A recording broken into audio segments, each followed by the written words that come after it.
Okay, well, it's been a bit here. I think monthly is actually a better cadence for these dev streams. But, yeah, I think the bi-weekly thing, I was probably going to run out of things to talk about, honestly. Unless we just want to hang out, then that's fine, too. If you're here already, we have Carl Max. Anyone else? I'll give it a little bit of time before we get into things here.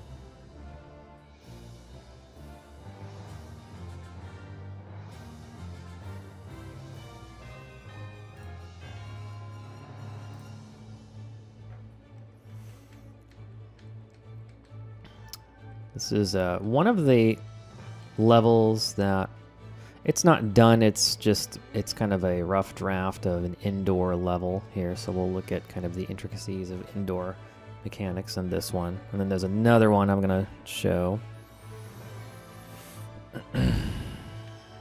And, you know, while we're online, we can just talk about whatever. Yes. We are looking at a very early version of Symphony War 2 chapter, basically an indoor chapter. Nexus C4621. Hello.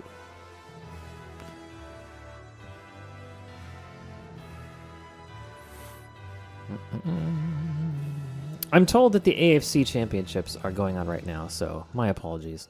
Guess folks will have to see the VOD. At least it's not the Super Bowl.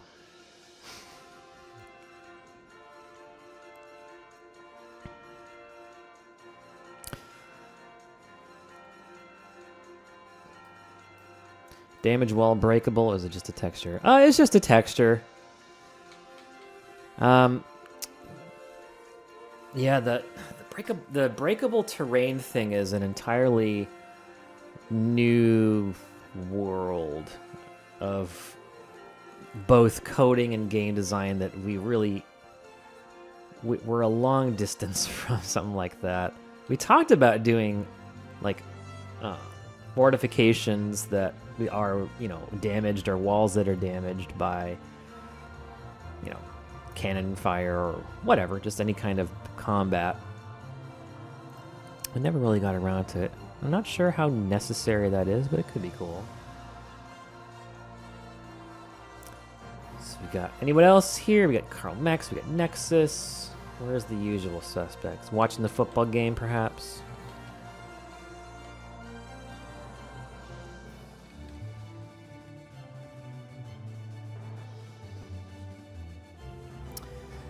Zeronius.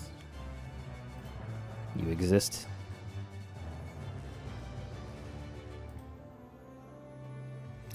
Welcome to the dev stream. Doom Cook 1E. Right on.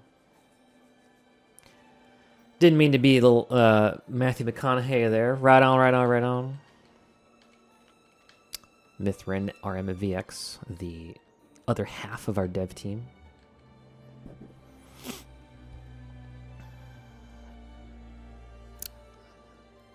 Yes. Finally, someone got it right. Doom Cook E1E. Yeah. Normally Monday at work, but today is public holiday, so decided to tune in. Glad you're here. No, this is this is from Tactics Ogre Reborn. I just wanted to have something playing softly in the background. This is Hitoshi Sakimoto's work. One of my I would consider primary influences for sure. Captain Anium, streaming during ungodly hours, 2:30 a.m. Well, I am sorry for our European friends. Today's topic, we're gonna go over two maps here with some level design stuff, kind of catch up. It's been a little bit here. Any FAQs, any other game stuff that's going on? Like I kind of wanted to maybe have a conversation about Ashes of Creation a little bit, and how I'm not too keen on its design. Yes, and for those of you here, you're getting a really a good juicy sneak peek here at the smoothly animated stuff that we've got now. That was not in the first game at all. We had 3 FPS tiles. We had 3 FPS things like torches, lights, waterfalls, blah, blah, blah, blah, blah. And also we had smaller tiles. We had 32 by 32 tiles. Now we have 48 by 48 tiles. You can probably tell the difference in kind of the the higher resolution. It's a 50% increase in the resolution. Therefore, given the same space, a 66.6 repeating relative size of pixels than what you're used to. So smaller pixels relative to the screen. That's right? It's not 75. It's 66.6 repeating. 66 and 2/3. Anyway, somebody can correct my math on that one. Captain NEO, right, want to ask, when is somebody start getting its Steam page so I can wish list it? The release is just a couple of months away after all. The release is a couple of months away? Holy crap. We're not going to be... Oh, wow. Well, the Steam page, we're working hard toward...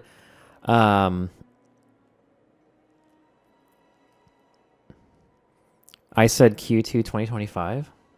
Jeez. Well, that's definitely either wrong or a highly, highly ambitious goal.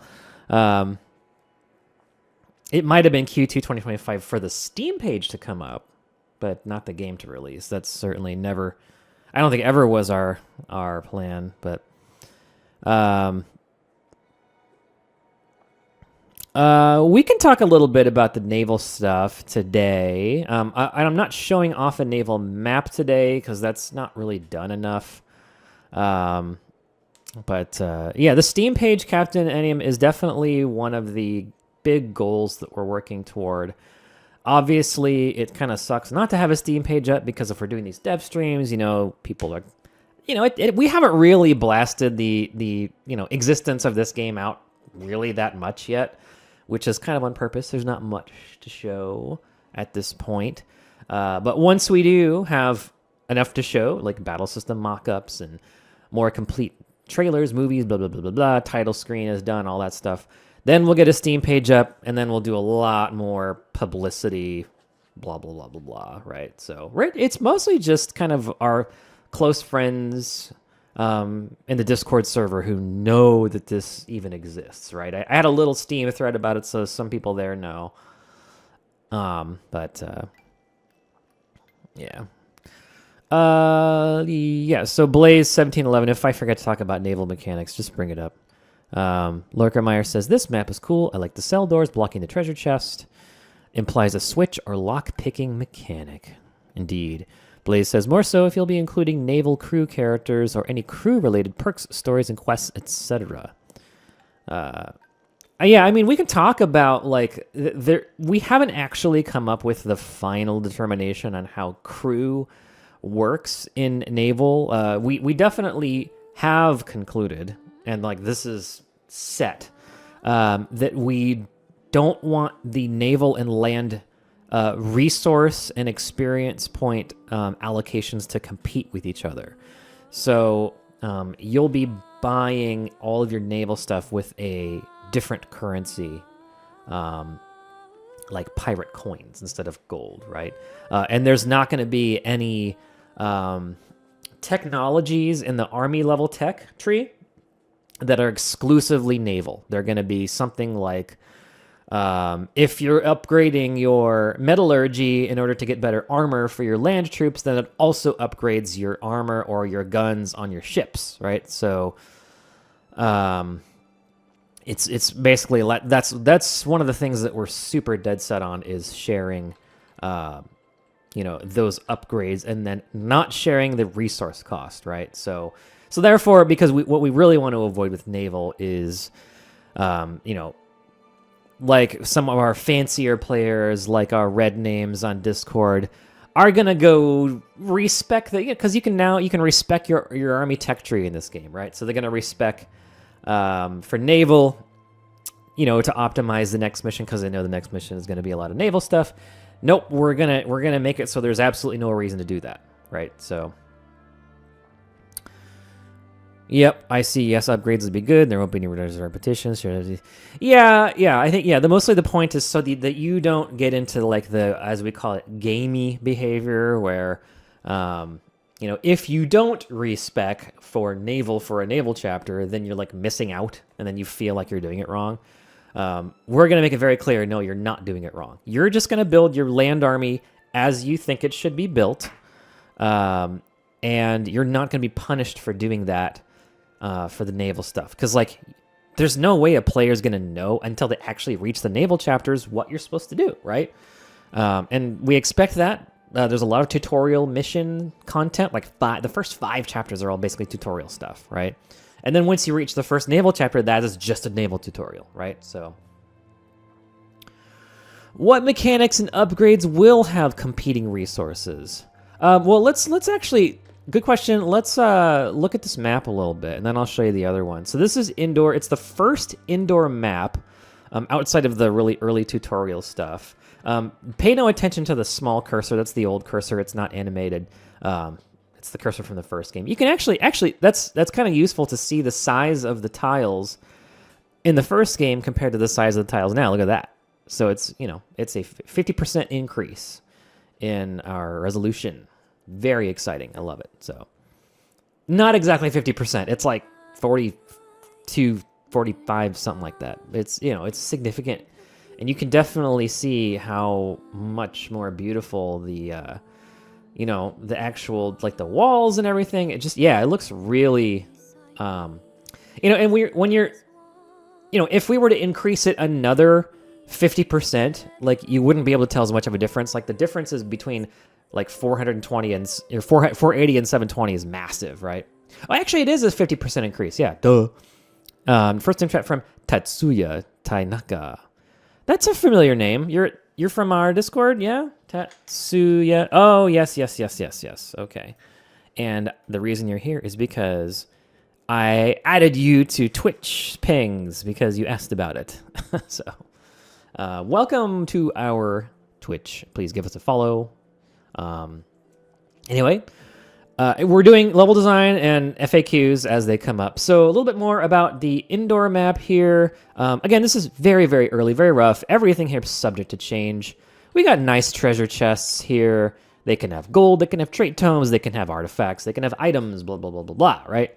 They can have resources, whatever, These cell doors, these jail doors, before this chapter, you're actually taught that these switches are the ones that just take these down. They just open up all these jail doors, right? So, so you start in this little room here. You're like escaping from prison. And let's say you want to go over here with one of your units so you can grab this chest the moment that you flip this switch. I think that would be a great idea, right? So there's that. So this chapter is pretty simple. All of the areas are lit. With these lovely 60 FPS torches that we have now. So this is a very simple chapter. Basically, rescue the person, get the treasures, and get out. And then this little switch will take down all of these doors. The other mechanic that we want to do is elevation. So you'll notice that here you have the lowest elevation. And then across the board, you have staircase, staircase, staircase. So it's consistent. Therefore, now you have a second level, a middle level right here. And it goes all the way up here as well. So this is elevation 2, this is elevation 1, and up here, and this is up another set of stairs, this is up another set of stairs. This is all elevation 3. So elevation, what we have planned for elevation is to expand on high ground from the first game. So that if you are, if you're at elevation 3, the other guy's at elevation 2, you have the high ground. Don't do it, Anakin! Same with 2 to 1, right? I don't think there's going to be any situations where you're going from 3 to 1, although we'll have to talk about that. So that's how that works. And then, there might be some more complex chapters later on where there are smaller gaps, like one tile is 2, the next tile is 1. One tile is 2, the next tile is 1, right? So that's elevation. And the stairs count as the lower elevation, right? So once you make it to the top of the stairs, then you're in the higher elevation. And obviously, it helps to be on the higher elevation, right? So that's pretty much all the mechanics on this early game simple indoor chapter. Later on, similar to one of the Legends chapters in the Symphony of War 1, we're going to have lights that you can turn off and on. And that will allow you to control who and when and where gets to ambush indoors, basically. It's the stealth mechanic, right? So it's not in this chapter, but in later chapters, yeah. And, there will be some times when it's advantageous to turn the lights on and vice versa. So, because you can take advantage of the darkness just as much as the enemy can, right?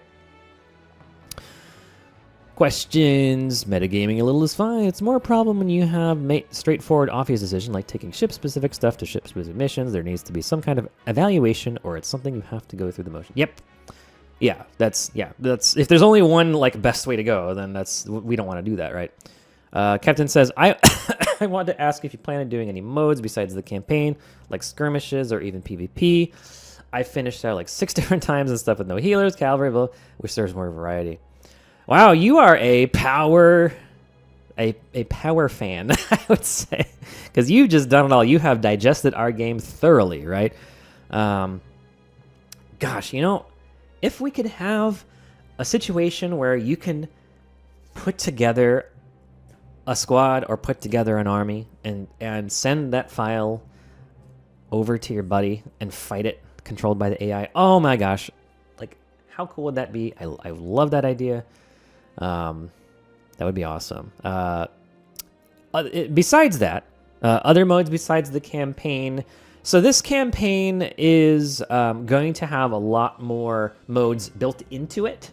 So we're kind of less strict about the whole quote-unquote grinding aspects. Grinding has a whole can of worms because it's like grinding bad. Well, maybe grinding is good because you like to play that mode, right? So it just depends.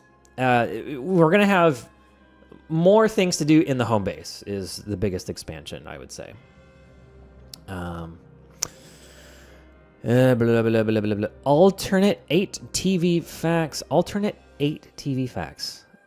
Hi, by the way. Thanks for making it here. Will other maps have the potential for shore landings or integrated naval combat? Absolutely, yeah. That's a big part of the campaign where there is a mix of land and naval. Some isn't just land, some is just naval, but there's a lot of them that are amphibious landings, shore bombardment, and both you on offense, you're landing on a shore after bombarding the coastal defenses and the, fixed defenses, walls and castles that are closer to the ocean, softening them up a bit, then, maybe blasting away some of the enemies that are guarding the shore. You land, you become the land army, and then you proceed on land. Then there's other situations where you're on land, and then there's ships invading your land, right? So you're taking advantage of the fortresses and walls on land to, fire on enemy ships, perhaps before they can land, or you can take to the waters while you're on defense and lean on the power of your navy in that situation. Carmack says, I'm guessing these provide more range defense bonuses. The elevation, yeah. Do flying units always count as being a max elevation? Good question. We haven't thought about that yet. Flying units are weird because we've got water and then we've got elevation, and flying units indoors, probably not. We'll probably just nullify their flying because it's indoors, but I don't know. We'll see. Maybe you can fly over gaps, but not through walls. So, Magisto42. Good, so I can continue Obi-Wan with the high ground. Indeed. It's over, Anakin! Blaze1711. How will turning off Lights off help. Would that impose penalties on player also? Because if you have people waiting in a hallway, for example, and you know there's some guys coming down the hallway later, they come down, you turn the lights off, and suddenly they are ambushable. So that's how you can help. Scenario maps or a mode for us to make custom maps would be a godsend. Oh yes, that'd be cool. Captain says, ah yes, level 20 fighters on fire dark before chapter 12. Blaze says, when you say that we can take two waters, I'm wondering, will all the player squads huddle into one single ship, or each ship for each squad? So that is the most important distinction between our naval meta and the naval meta of a lot of other games like RTSs, where you have transport ships and then combat ships. In this game, your units become ships, and then they become land squads. They just, there's a limited number of tiles where you can disembark from land into the water, but there's an unlimited amount of tiles where you can land. So, like you can leave from port tiles basically, and go into the water from your, so therefore your land squad just literally walks into the water and turns into a ship. And then if that ship wants to land on land, the ship just sails right onto the beach and turns back into the land unit. Simple, smooth, beautiful, right? So you don't have to fuss around with transport ships that are often slow and weak. It's always an unfun part of a lot of other games. Nice, like in Heroes of Might and Magic. Indeed. Yeah, lots of stuff comes from Heroes of Might and Magic. And that's a good thing, because here at HOM 2, 3, and 5 are brilliantly designed games. So, all right, why don't we take a look at window capture? Let's change which screen we're looking at here. Don't mind me as I fumble through how to navigate OBS here. Boom. Boom. There we go. I got it. I figured it out. Yay. Okay, so now we're looking at a land chapter. Now, the first thing I wanted to point your attention to is the water and the waterfalls. Oh my gosh. Just take it in. Look at how it's animated. An RPG Maker game has 60 FPS. Animated water tiles. It's just, I love it. I love it. I love it so much. So we've got our waterfall. We've got our water. Again, I'm never going to stop bragging about that. We've got deep water, shallow water. We've got water with a beach, which shows, yep, they got a flag at 60 FPS indeed. So we got a beach that shows that this is navigable ship water. And then we have inland stuff like rivers and lakes that don't have a beach that shows it's not navigable water, right? So, and then, this whole thing is a cliffside. So even though this is navigable water, you can't, but this chapter is before you even get access to ships anyway. So the fact that this beach is here is just to show you that that can exist. You won't even have access to ships until after this chapter. Yeah. Now I'm wondering if we'll see a marine archetype in the firearms tree with buffs to shipboard combat. I know you're pointing out the water, LMAO, but I really dig the new fortifications and structure art styles. Well, thank you. So with marine classes, we have one story character that is going to be a naval specialist by virtue of his backstory, his whole lifestyle, right? He's a pirate, right? Anybody else is not going to have marine-specific traits and stuff. The reason for that, again, is because we are avoiding, you should put marine things on this class because this class is good at marine stuff or boarding attacks. Or, you should deploy these guys in this chapter because they specifically have marine stuff and, the others don't, right? So literally, we just want to streamline that. We just want you to go, okay, here is the army that I've been building based on my land combat. I'm going to put them in the water. They have their ship, which which operates independently of how I have invested my resources before the naval meta even started, right? Of course, after it starts, then you can customize your ship and all that stuff. But Blaze says, IIRC, you had mentioned before that those houses, villages will have more utility and provide new bonuses or something.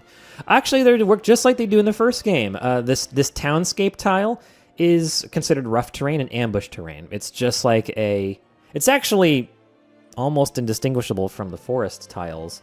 I guess the one difference would be that, you know, any cat units that specialize in forestry, you know, would not also benefit from the townscape. But the townscape mostly provides a flavor. I am huge on world design making sense. So you have, you know, your little outpost out here, a road, some agriculture, a stable, and then you have a kind of an end point here where perhaps there is a little bit of an economy. You know, you have your agriculture, you have your stables, you have a nice lakeside here, and a town is there. And then you also have the trait library here. We call it the academy. So, you know, there's a town there. There's a population there. You know, it might make sense that there's also a town up here because it's actually on a navigable shoreline. You know, it's typically, and then it's got mining here for a local economy. But right here, we've got a bazaar. You're familiar with bazaars. They work the same, but they're just going to be for items and artifacts in this game. You know, so the recruiting will be in other places. Can we customize each ship for each squad? Yes, indeed. That big mountain hills, which spans more than a single tile, is that also traversable or just for cosmetic? Are you talking about this one right here? Yeah, that's just a 4x4 hill tile. It is traversable. So you've got the small ones and the big ones. And I just thought this looked a lot better than having 4 of these. It has kind of a nice organic look to it, right? Blah, blah, blah, blah, blah. Captain says, I mean, by chapter 6, you're not going to have all that much anyway. If SoW is anything to go by, I always laugh at the early chapters where you have like 3 extra spots for units, while my broke ass is happy to field a few. Indeed. Yeah. So, some things that stay the same. We've got, you know, fields, we've got woods, we've got townscape and hills. All the rough terrain from the first game is the same. We're not going to change the secret sauce so much so that this feels unfamiliar or burdensome to learn, right? And of course, open terrain where your cavalry and your heavy infantry kind of thrive. And then, of course, we have an iron mine and a gem mine, just like in the first game, right? We've got a little fort here, which, you know, if you look at this fort, 2 tiles to the right has a woods tile, and then 2 tiles down and to the right has another woods tile. So the swamp is going to be you're more vulnerable to archery, and then the woods is going to be you're less vulnerable to archery. So as long as you've got a tree canopy or a roof over your head, the long-range archery will be less effective. But the exposed swamp tiles will be bad. You know, if you reference to, I'm not pronouncing it correctly, but a Battle of Agincourt, where swamp did a number on the French, right? So kind of that sort of disadvantage. And then, so you can make a choice. You can brave that, or you can get through this heavily fortified wall area. Just like in the first game, they've got a ramp, usually on the side of the defender for that advantage. We've got another set of walls here, and then we've got, of course, the castle. Let's speed up time so you can kind of see it. Look how fast it suddenly got really windy. All right, so and your castle. Don't want to talk about castle sieges right now because we haven't really come up with what we're gonna do, but we're gonna do something. So okay, light cav still meta in SoW2.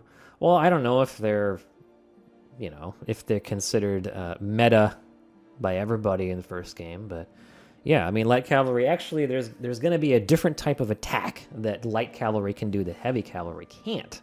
and we'll talk about that later at a later time. But yeah, light cavalries are pretty cool. Carmack says endless rave parties in the mines. Absolutely. Yes. Tetsuya says, how are the bonuses number on each terrain? Roughly the same as we haven't come up with the bonus numbers, like, you know, evasion percentage or defense percentage or whatever. I'm thinking probably we might want to slightly ramp up the effective terrain so that it matters more, and greatly ramp up the effective weather, because nobody cared about weather, right? So, yeah, that's basically the gist of what we wanted to talk about today. You know, more objective types here. The Academy is where you find trait books. So it's a separation from the Bazaar in that sense. There just happens to be a Bazaar and an Academy on this map. So, yeah, I'm really super stoked about this water, guys. It's so good. It's so beautiful. Oh, and the waterfall and the flags. Yes, this is made in RPG Maker. Anyway. All right. Well, who all is here? Anyone who hasn't spoken up yet? Let's look at the Twitch website because OBS doesn't tell me who all's here. We have D Valroth is here. You're lurking again, sir. Anyway. 60 FPS Blinky Mine when? Oh, man. I really need to get that done, don't I? Because, like, if we have these beautiful waterfall, the beautiful water, the beautiful flags, and then the 3 FPS mine, yeah, we should probably make the mines sparkly at 60 FPS, too. So, but my artist is busy with other things at the moment, so... I'm hiding because Discord didn't tell me you were live. Oh, are you? What? Are you not added to the Twitch ping? Yes, you are. You silly Billy. Did it not? Did you not get the ping in the Twitch channel?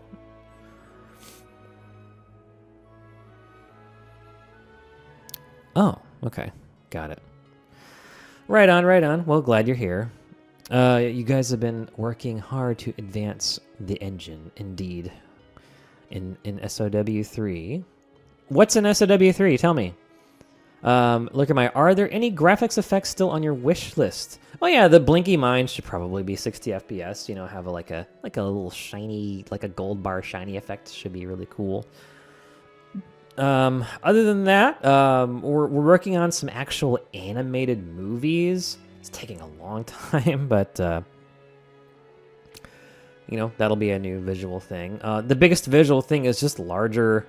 Everything is larger. Everything is 50% bigger, and therefore, 50% more crisp and more beautiful, right?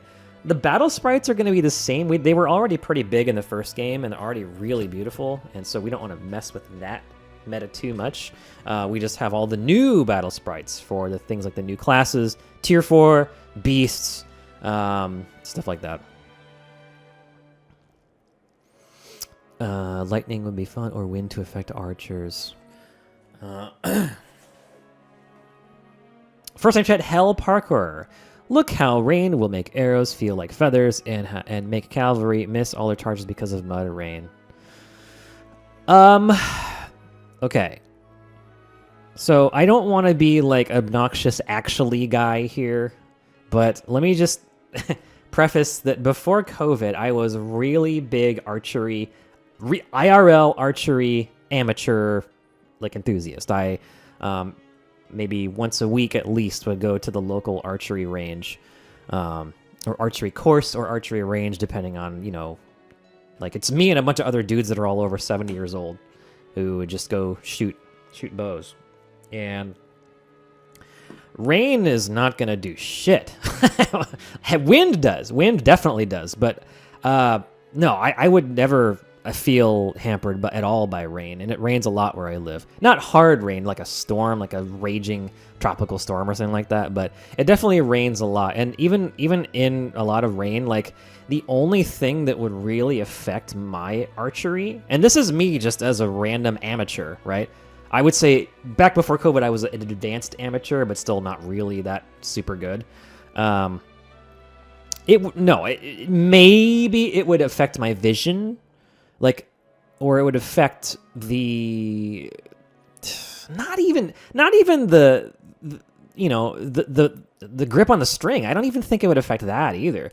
Wind, for damn sure, yes, would affect it, right? So, but not really that much, because you're, I guess when I'm going on the course, it only takes like half of a second. If it's a really long shot for the arrow to reach the target, it's really fast.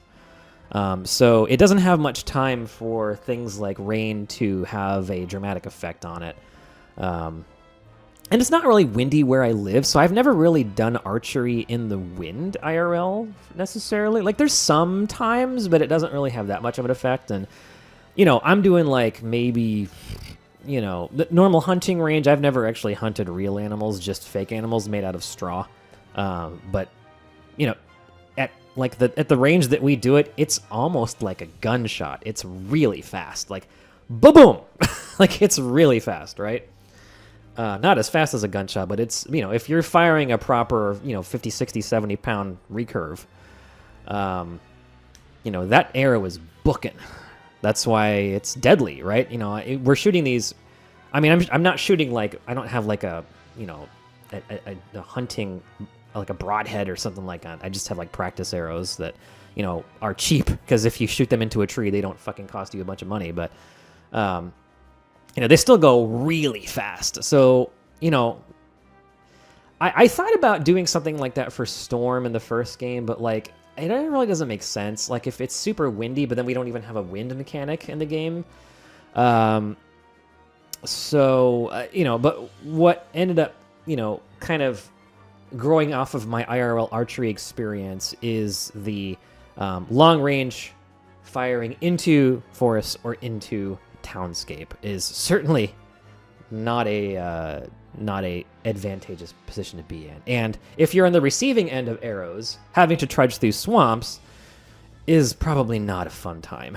So, although I've never been on the receiving end of an arrow, as they say on the archery course, if you lose your arrow and it's behind you, just let it go, because there might be some guy in the as they call it in golf, the hole behind you, shooting your way. So just don't walk backwards on an archery course, and you'll be fine.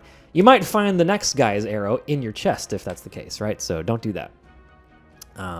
Although the arrows that I used, it would probably hurt a lot if it hit you, but it would probably bounce off of you, because it's not even a head on the arrow. It's just a filed down point on the edge of the plastic, basically. So good enough to pierce the straw animal shapes that we were shooting, but certainly not strong enough to seriously injure. It'll hurt really bad. Like, it'll probably stick in your skin, but it probably won't penetrate your skin that much.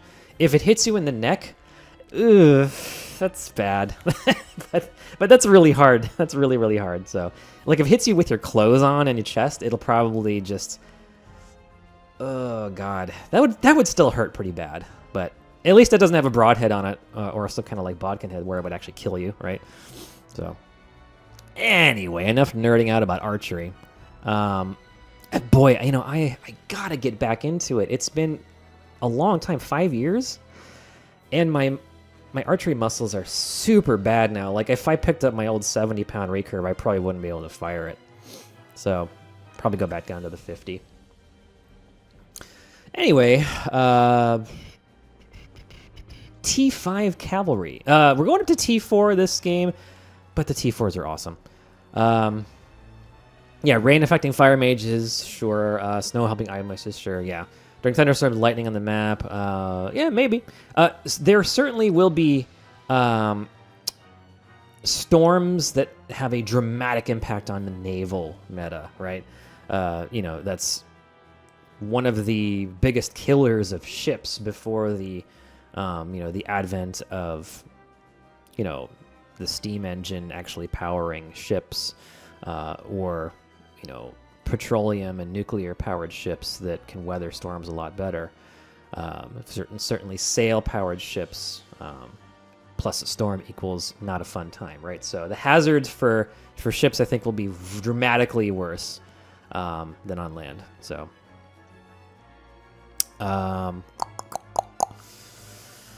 what about combat animation changes? Will it also be more 6 FPS combat, or will it still jump in, hit, and jump back? So the action in battles, I think, is so fast and so chaotic that I don't think it's really worth it for us to invest the huge amount of money. But it's not even a money thing. I honestly, I would love to spend the money if we had somebody that could do that, but it would take too much time because we have 100 plus classes now. Actually, if you're counting unique ones, like 150. So that's a lot of work, right? And so we would need like a whole team of animators that I just don't have, right? I have like 3 pixel artists that are reliable. And so we're doing our best with, it's literally not a money thing. I would love to throw more money at some of these artists, but it's really more of a time thing, right? So 60 FPS combat animation, this game would not be out until 2028. It would take way too long. So, but it would be super cool. But I think that's such a low payoff because the combat is so fast and there's so much stuff going on that like you probably perceive it in like 30 FPS anyway, even though it's not. So the combat sprites are top tier. I agree. Don't fix what ain't broke for those. Would you change any of the combat effects like cannon explosions? So a lot of the effects like cannon explosions already are 60 FPS. So we're talking about mostly just the animation of the sprite itself, right? Blaze says, "Bring your bow to Arizona to practice in the winds." My dad lives in Arizona. Yeah. I've never actually done any buoyering in a dry area. It's always been here in the Pacific Northwest, right? Where it's rainy, a little bit cold, not very windy. So again, I was just like an enthusiastic amateur. I'm not a hunter, and I'm not any one of these like guys that can shoot behind their fucking head or something. I was just really liked to go. It was very fun for me. Skilled, not at all. But I was experienced enough to be able to speak to the, what does or doesn't affect your archery skill. And, interestingly enough, I had this thought about this. So we actually have already done something with, the whole meme of like, does tier affect growths in Civ War? Of course it doesn't. But we have this whole thing where archetype affects growth and how strength archetype can be extremely impactful because it affects your class ups, right? In the first game.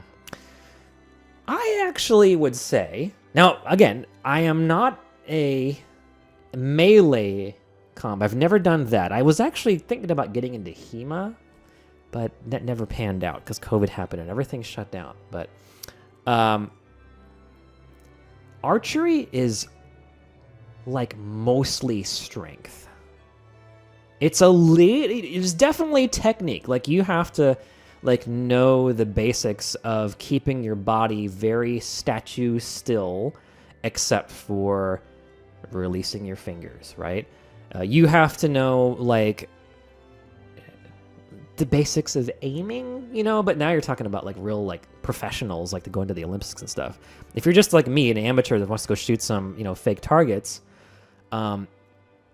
strength is like almost everything. Because if you're, okay, like I said earlier, I was rocking the 70 pounders before COVID when I was going every week. And that's because, the back muscles, the shoulder muscles, the traps, those were rocking before COVID. I had some serious lats, right? Because of the archery. 70 pound is nothing to sneeze at, right? Like, war bows were like more than that, but they also had differently designed so they could rest on the ground. So you had a lot more leverage to use your whole body to pull. Whereas I'm just using like a 4 foot tall recurve bow, right? So I would actually say that the more important, if IRL, speaking IRL, the more important stat to have is definitely strength. if you're trying to navigate a 50-pound bow as an abject beginner or like a smaller person, you know, female, young kid or whatever, you're not going to, well, first of all, you're not going to be able to pull back a 50-pound bow. But if you are, chances are you're going to be shaking, right? Your muscles will be straining tremendously to keep a draw maintained. You know, you don't want to maintain a draw that much anyway. Unlike the movies where, like in Lord of the Rings, where they have a draw that lasts like a minute long. Yeah, right. With a war bow, like a minute-long draw, with a 100-pound bow, nobody can do that. Nobody is strong enough to do that. That's insane, right? I mean, there's a reason why the old man let loose the arrow early, because probably his arm just gave out, right? At the most, it's like 1 or 2 seconds that you're doing it, like a sustained draw, right? And that's with 50 pounds, 70 pounds, right? So, you know, now with my muscles not as good as they used to be, if I try, I can definitely pull back the 70-pounder, but my muscles are going to be shaking because I'm just not strong enough to keep it steady, right? The 50-pounder, yeah, I can probably just and be sitting there calm, confidently, not shaking, and that's what you want. That's so important. So I actually, you know, speaking from purely experience with bows, would say that strength is probably more impactful than with melee weapons, because I look at the videos of people that are really good with melee weapons, and those guys have real technique, like way more technique than archery, right? In terms of just being able to shoot it and kill something with it. I can do that right now, like with no training. I can pick my 50-pounder, put a deadly head on it, and kill somebody with it, right? Now, can I do that with a longsword? Fuck no. I don't know how to use a longsword. That's technique, baby. So, like, I actually think that IRL, if you go by IRL, it's more, and sorry, I'll shut up about this stuff, and you know, it's more strength than dex, IRL. Anyway, moving on. Blah, blah, blah, blah, blah. Ugh. Okay, makes sense. No, I need giving unique characters special animation for crits could work. Yeah, that's something that could work, but again, that's so many classes to add that to. Yeah, maybe just for unique ones. I don't know. That's a tough one. Need a Diana card with a handheld ballista. Yeah. I mean, you know, at Shadiversity, I don't listen to him much anymore. It's gotten a little weird lately, but he had a video where, like, what would be the best weapon for a giant, like you know, in D&D lore, and he was talking about a bow. And I'm like, oh yeah, a bow in the hands of a huge, tall, very, very strong thing would be just ridiculous. It'd be like smartly firing a ballista shot, you know, or a sling, right? Because again, the limiting factor is just strength. It is totally just strength, right? I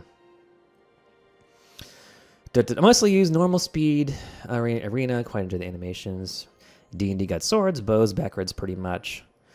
Yeah, I mean, again, I've never used melee weapons in a serious way like I have with bows, but it just seems like I know for a fact that longswords are 2, 3, 4 pounds, and those are the ones that you can use with 2 hands, right? A bow, you're using one hand to hold it and another hand to draw, right? And so not only are you not using 2 hands, but you're dealing with a tremendous pressure on, you know, to counteract with your strength of your muscles. And so I really do think that you need more strength for archery than you do with melee. You need more technique with melee. Of course you need strength with melee too. But like, and you know, if somebody here is like super experienced with HEMA or something, call me an idiot. I don't care. I'm probably wrong. But it, you know, I speaking from my experience, yeah, like if we were to make it real, we would have more strength growth for archery than we would have with melee, but that would be unbalanced. 6 playthrough on normal speed. How can I resist that satisfying Dyna bonk? Yeah, boom, right? It is very satisfying.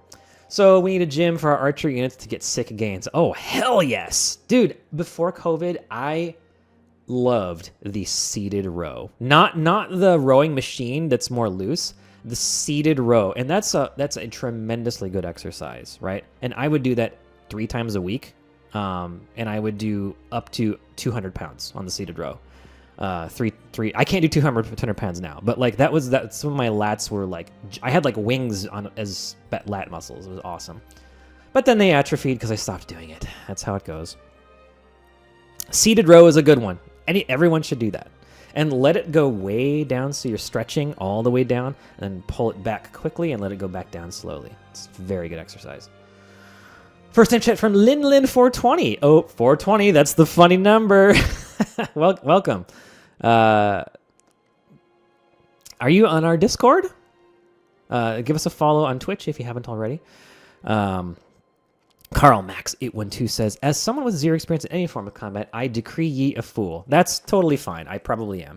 I mean, I feel stupid talking about melee weapons having never done it ever once, but like I'm just going off of how little they weigh, right? They weigh like what, 4 pounds? So, but if you don't train with it, like you don't know how to do the moves and the blocking and the parrying, that stuff looks so hard to learn, right? Linda says, I love to see a giant with a cannon. Yeah, that's pretty cool. Giants with a bow should automatically get an elevation bonus. Oh, yeah, maybe. Yeah. Maybe. Maybe things that are really big and really tall do get an elevation bonus in our game. Right? I don't know. I'm not in a Discord yet, but I do love SoW. Well, thank you. And we love our players. There's a few minutes left here. We'll get the FAQs in, and we didn't have time for a tier list, but I don't know if you guys really like the tier lists. I do, but Giant Dana always has max elevation. Speaking of, will on-map ballistas ever make an appearance? On-map weaponry. I would love that. We've talked about that a lot with me and Mithrin. Like a Fire Emblem map that has the ballista placements. I think those are actually really cool. Like you shoot, maybe they have 3 shots on them, or like just 1 shot on them, and they, then you just leave them. I think that is pretty cool. And they usually have really long range, like 6 tiles or something. Yeah, those are cool. We haven't really decided on anything like that. We have definitely decided on a preemptive defensive firing range for artillery. And I actually had the thought to do that for archery too. So if you wanted to put your archers in a defensive pose, you could establish a death field where they are basically pointing their eyes at a certain tile range, and if they haven't attacked already, they can preemptively, defensively attack that tile if they're archers. We have that for artillery. That's because once artillery became kind of the dominant force in the battlefield, like in the 17th, 18th, 19th centuries, that defensive shot was the deadliest thing ever, right? You just have a range where you control, you can see, and people walk into it and they just blow into smithereens, right? Did historical fencing for a few years. I'm no means an expert. Strength is important. I'm for larger weapons like two-handed swords, but with short or long swords, it's mostly about finesse and the constitution to keep swinging. Oh yeah, constitution too. Yeah, with melee combat, it's endurance. You don't really need endurance for archery, right? Like the guys that I went with were 70-year-old, kind of dad bod types. They're certainly not in great shape. And I've never had super good endurance either, right? So yeah, but with melee combat, oh man, like all of like the people that I know that are really good at fighting IRL or like ex-soldiers, that's the most important thing that they say is endurance, because like most people will gas out really fast in a real fight situation. Like they have 10 to 15 seconds of good energy, and then they'll start to gas out, right? So, and when you're gassed out, then you're done. You're done, right? You should surrender or just run away, right? So that's what I've been told, right? So makeshift towers of defense for archers, that'll be like Overwatch from XCOM. Oh yeah. A lot of XCOM stuff could make it here. The thing with XCOM is that everything is ranged. So it's like, you have cover mechanics and stuff, and that could be cool, but since a lot of our stuff isn't ranged, not all of it can transfer, but preemptive defensive archery sounds awesome. Really shifts the meta back for infantry archers instead of all horse archers. Yeah, Mithrin, why don't we... that's the best idea, I think, that we've talked about in this stream. I think that's a great idea. That not only artillery having a lock on We gotta think of some better name for it besides defensive preemptive. Like what is like shooting field? I don't know, like attack field, something. Just where you can decide not to attack with your archers that turn, and get them into a defensive pose, and then the first thing that walks into their range gets shot. Right? I think that's pretty cool. That's super cool. Overwatch is generally used term in games. Overwatch, yeah. Overwatch, like vigilance, yeah. Yes, along the lines of those terms, yeah.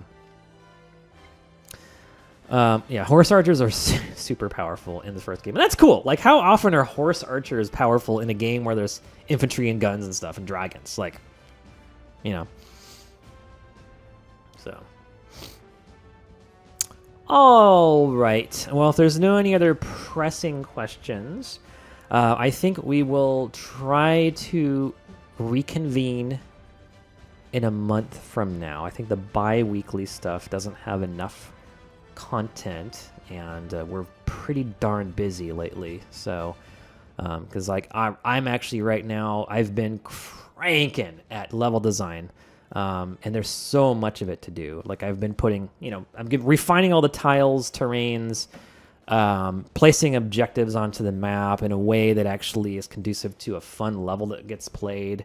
Varieties of different level styles, splits between multiple distribution points of your army, different objective or different chapter objectives, offensive, defensive, rescue, yada yada yada yada. Right. So I'm trying, really hard to make every level in the campaign feel like something new and fresh.